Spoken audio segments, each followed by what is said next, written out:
For May, I found that my landlord had got a letter from the Count directing him to secure the best place on the coach for me.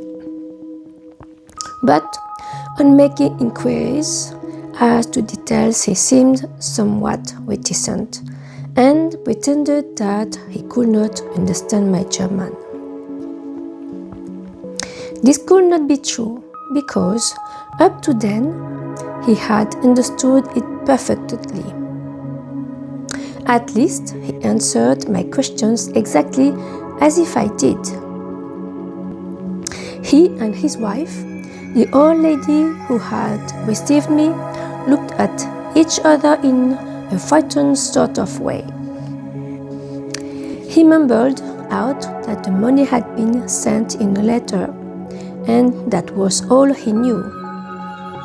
When I asked him if he knew Count Dracula and could tell me anything of his castle, both he and his wife crossed themselves, and, saying that they knew nothing at all, simply refused to speak further. It was so near the time of starting that I had no time to ask anyone else, for it was all very mysterious and not by any means comforting. Just before I was leaving, the old lady came up to my room and said in a very hysterical way, "Must you go? Oh, young must you go?"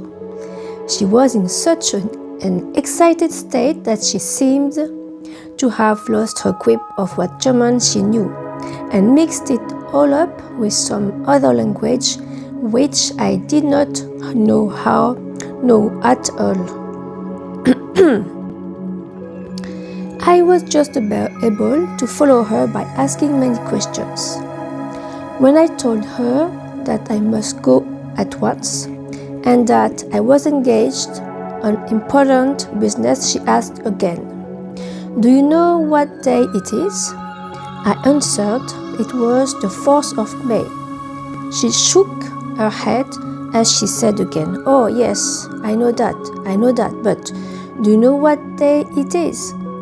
On my saying that I did not understand, she went on, "It is the eve of St. George's Day. Do you not know that tonight, when the clock strikes midnight, all the evil things in the world will have full sway? Do you know where you are going, and what are you going to?" She was in such evident distress and that I tried to comfort her, but without effect.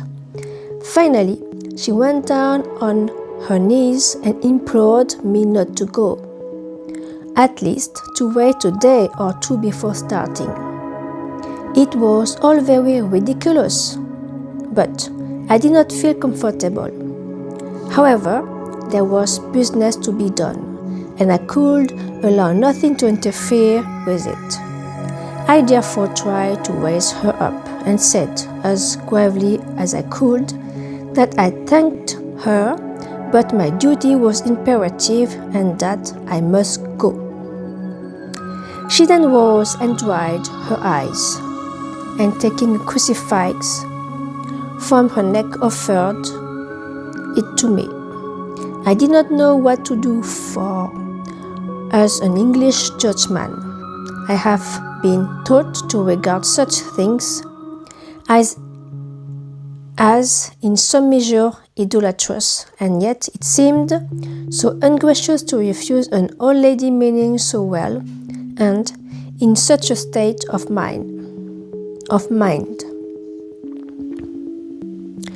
She saw, I suppose, the doubt in my face, but she put the rosary round my neck and said, "For your mother's sake."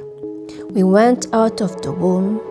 I am writing up this part of the diary whilst I am waiting for the coach, which is of course late, and the crucifix is still round my neck. Whether it is the old lady's fear or the many ghostly traditions of this place, or the crucifix itself. I do not know. But I'm not feeling nearly as easy in my mind as usual. If this book should ever reach Mina form before I do, let it bring my goodbye. Here comes the coach. 5th May. The castle. The grey of the morning has passed, and the sun is high over the distant horizon, which seems jagged, whether with trees or hills, I know not, for it is so far off that big things and little are mixed. I'm not sleepy, and as I am not to be called till I awake, I naturally write till sleep comes. There are many odd things to put down, and lest we read them may fancy that I didn't too well before I left Bistritz. But let me put down my dinner exactly. I dined on what they called rubber steak, bits of bacon, onion, and beef, seasoned with red pepper and strung on sticks and roasted over the fire, in the simple style of the London catsmith. The wine was golden mediac, which produces a queer sting on the tongue, which is, however, not disagreeable. I had only a couple of glasses of this, and nothing else. When I got on the coach, the driver had not taken its seat, and I saw him talking with the landlady. They were evidently talking of me, for every now and then they looked at me, and some of the people who were sitting on the bench outside the door, which they called by a name meaning word bearer, came and listened, and then looked at me, most of them pityingly. I could hear a lot of words, often repeated, queer words, for there were many nationalities in the crowd. So I quietly got my polyglot dictionary from my bag and looked them out. I must say there were no cheering to me, for amongst them were our dog, Satan, Pokol, Hell, Stegoka, Witch, Warlock, and Vroslak, both of which mean the same thing, one being Slovak and the other Serbian for something that is either werewolf or vampire. I must ask the Count about these superstitions. When we started, the crowd round the inn door, which had by this time swelled to a considerable size, all made the sign of the cross and pointed two fingers towards me. With some difficulty, I got a fellow passenger to tell me what they meant. He would not answer at first, but on learning that I was English, he explained that it was a charm of our guard against the evil eye. This was not very pleasant for me, just starting for an unknown place to meet an unknown man, but everyone seemed so kind-hearted and so sorrowful and so sympathetic that I could not but be touched.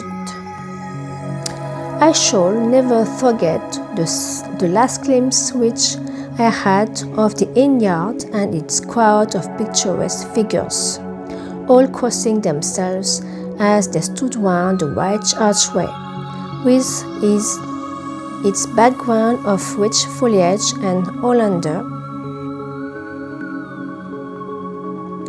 and orange trees in green tubes clustered in the center of the yard. Then our driver, who wore linen drawers covered the whole front of the box seat, Gotza they called them, cracked his big whip over his 4 small horses, which ran abreast, and we set off on our journey. I soon lost sight of and recollection of costly fares in the beauty of the scene as we drove along. Also, had I known the language or rather languages which my fellow passengers were speaking, I might not have been able to throw them off so easily.